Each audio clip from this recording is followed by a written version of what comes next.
You want a little bit more? Yeah.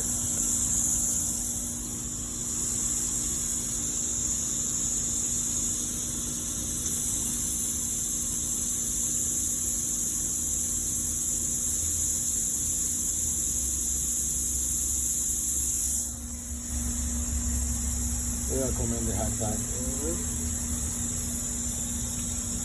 Too much pressure? No. Good.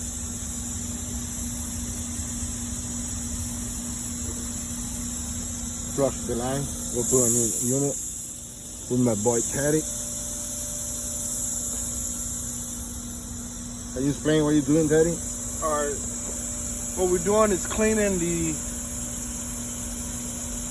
system by removing the oils and contaminants from a different refrigerant. The refrigerant that we're cleaning out is R22. In order to properly install a 410 system, you must clean the line set or replace it. If you do not clean the line set, your unit will probably last less than a year due to the different oils that are in the system that will compromise the compressor. So pretty much every time you do an install, you want to flush the line set, just to be safe. Another question, Teddy. You go replace the indoor unit? Hell no.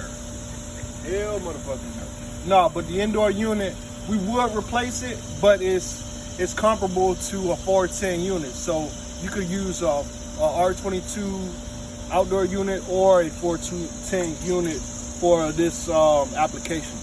So we ain't got to go through, the rigmarole of removing, cutting it out. Even though it would be easier to flush a system when both sides are cut out, we ain't got to do all that.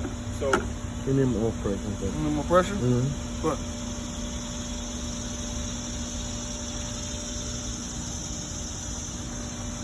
got no more pressure?